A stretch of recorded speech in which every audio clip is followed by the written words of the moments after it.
thinking of how to create automation, typically because in the RPA world, you would have to do a lot of coding, right? So that's what comes to mind first. So the objective of GoodGist is to make it simple so that anybody can create an automation without having to know any technology level details or even knowing how to code, and be able to communicate with the platform the way that you would send the requirement to, let's say, someone in your team to, if you had to create the automation, right? So the platform would take your requirements, and then it'll process that, and it'll automatically generate the agents that are required for you to automate the processes. And then you can look at what it has done, and then make any changes, right? So a very simple way of how you go about creating a workflow, and I'll show an example of how we created the shipping document. I'll just copy paste the requirement here. So you could give a requirement as simple as this, right? Saying that, yeah, read the documents from a particular folder that I have on, let's say, my OneDrive, there, right? Or you could even upload the content, or it could be Dropbox, or it could be any other file system. Uh, and then you can say that, yeah, now identify the categories of those documents, either from the web, or if you already have a repository of how to categorize the document, you can provide those as well. And say that identify the key fields that are required to be extracted from every document. Then get the list of the available files from the OneDrive. And then based on the information, classify the document type, right? So what kind of a document is that? And then present that information to the user so that you can now select a particular document and say that extract the content and generate a XML file that you can then upload into a TMS or any other software, right? And it doesn't have to be XML. You can even create a connector into the software and say that once you extract the content, just upload it directly. And the whole the human in the loop aspect is so that the user gets to review what is being generated before they move forward, right? So this is all that you need to specify to generate a workflow. So I'll not create a new one. I'll just use the existing one that we have created. So when you provide that, what the system would do is that it creates multiple different agents. So there's a document reader agent, and a document classifier agent, and a output converter, which converts into XML in this particular case, right? Now, for each of those agents, so for example, if I select a classifier agent, I can see exactly what the actions that the agent would take, and I have the ability to modify those actions. Again, this is all in natural language, where you can modify the description of what exactly it'll do, right? So generally, the system does a pretty good job in identifying and creating those rules automatically, but you have the option of making those changes, right? And then you can connect into, let's say in this case, we are reading it from OneDrive, but it could be other systems as well, right? And anything that has an API, we can pretty much integrate into the system. Now, essentially what this does, and you can also visualize it in a way as to what it will actually execute. So let me try to make it a bit larger. So you have a document classification agent, which will identify the key fields, and then try to classify what the documents that have been received, and based on the fields, right? And then it'll extract that information, right? And then finally verify those information are correct, and then generate the XML at the end of it, right? So this is more of a graphical representation, and at every point in the software, you can actually interact with it. You can ask questions, or you can provide input saying that I want to change something here, right? So you can provide that. You can say that after the document classification, present the information on the screen, or something like that. I mean, it doesn't matter. So what it'll do is that it'll update the workflow. So you have a more interactive way of building this out, right?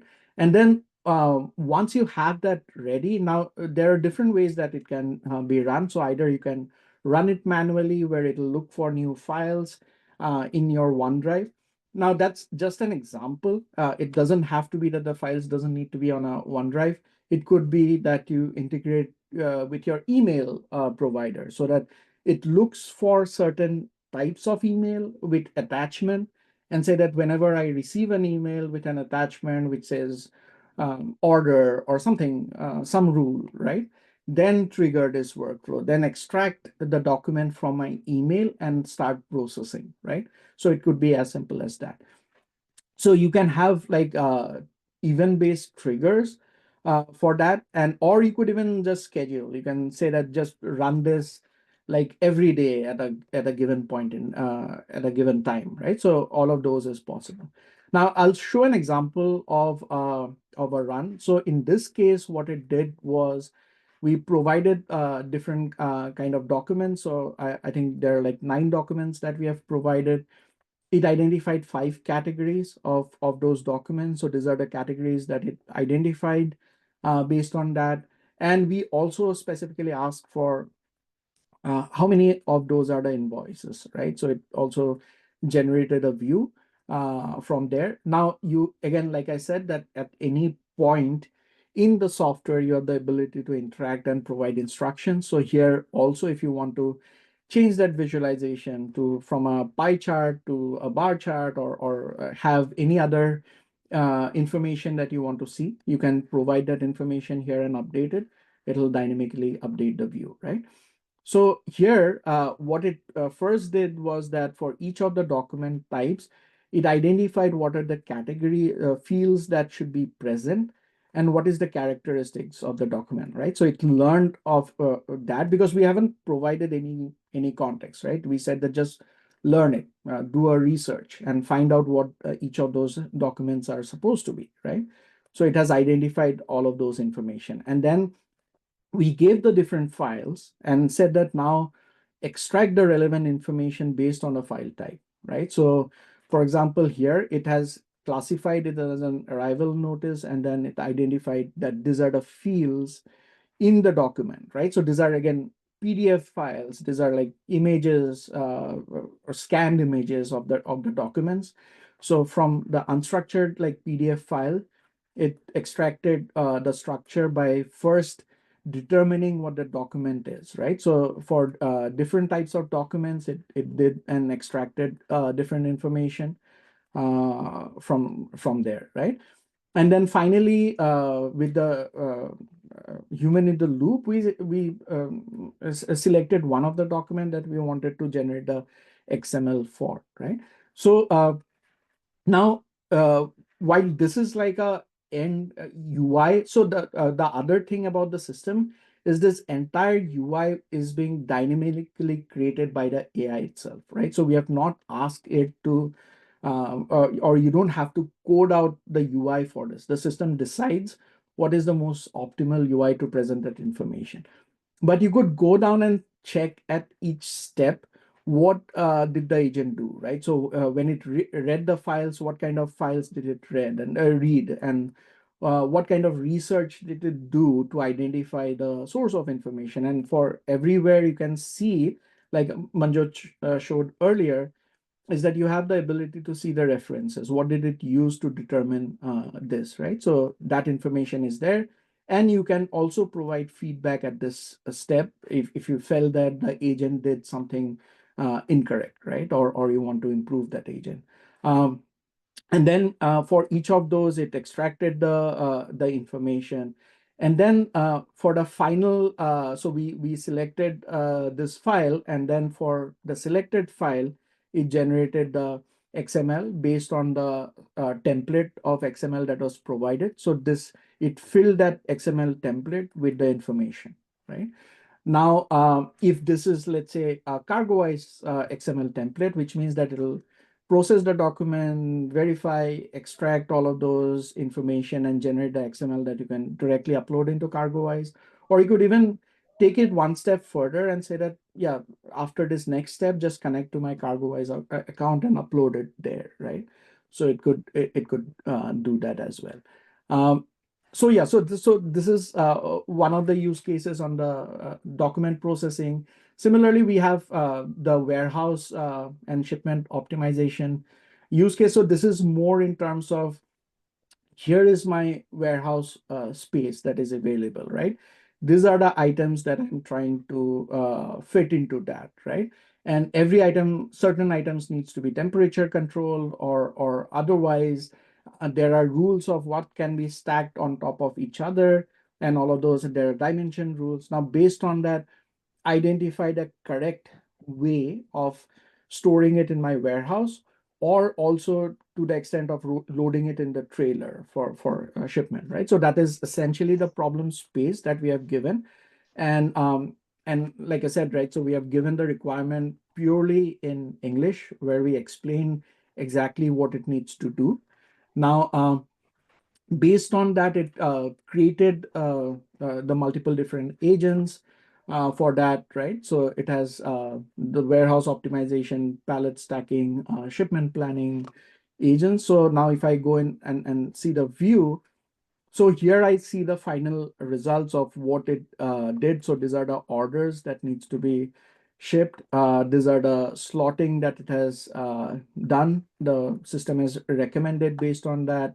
And this is the loading plan that it has created, right? So this is really like the final result, but I can go into every step and I can see that, okay, these were the orders that were specified based on the SKUs.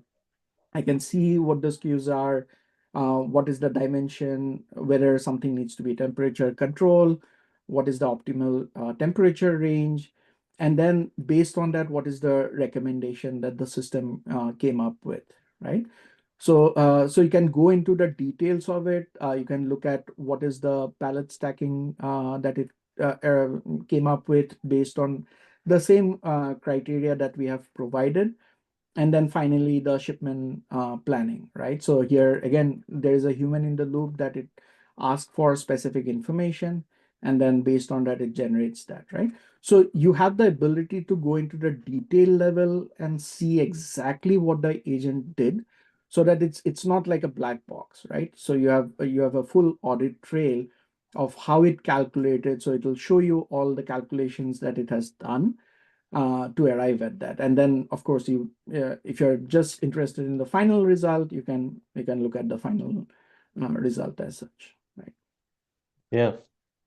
Real cool stuff. I mean, and as we're just obviously just showing a few, just examples.